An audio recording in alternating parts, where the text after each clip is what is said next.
हम तुलसी जी के बियाह के गीत गावतनी। आप सभे सुने लोगिन, सुन के लाइक कमेंट सब्सक्राइब भी करे लोगिन, साथ में शेयर भी करे लोगिन। नारायण पूछे तुलसी से दिलवा की बात हो, नारायण पूछे तुलसी से दिलवा की बात हो, के तोहरे माई हउए के तोहरे पीता हो, के तोहरे माई हउए के तोहरे पीता हो।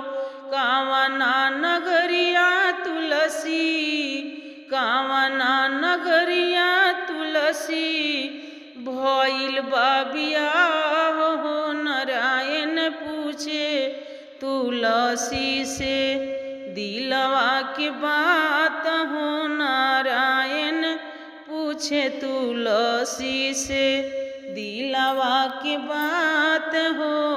आकाश हमर पिता हवन, धरती हमरो माई हो।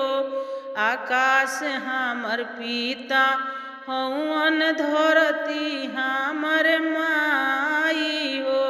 मथुरा नगरिया में, मथुरा नगरिया में भइल बा बियाह हो, नारायण पूछे तुलसी से दिलवा के बात हो, नारायण पूछे तुलसी से दिलवा के बात हो।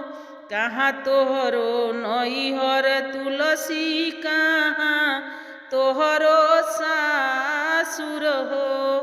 कहाँ तोहरो नैहर तुलसी, कहाँ तोहरो सासु हो। के हउए तोहरो तुलसी, के हउए तोहरो तुलसी प्राण के आधार हो, नारायण पूछे तुलसी से दिलवा के बात हो, नारायण पूछे तुलसी से। अरे गोखुला में नैहर बावे, मथुरा में सासुर हो। गोखुला में नैहर बावे, मथुरा में सासुर हो।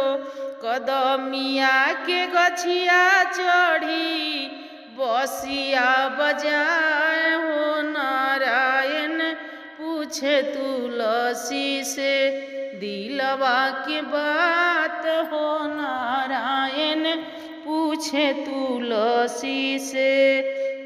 उहे हउए नारायण प्राण के आधार हमरो, नारायण पूछे तुलसी से दिलवा के बात हो, नारायण पूछे तुलसी से दिलवा के बात हो, नारायण पूछे तुलसी से दिलवा के बात।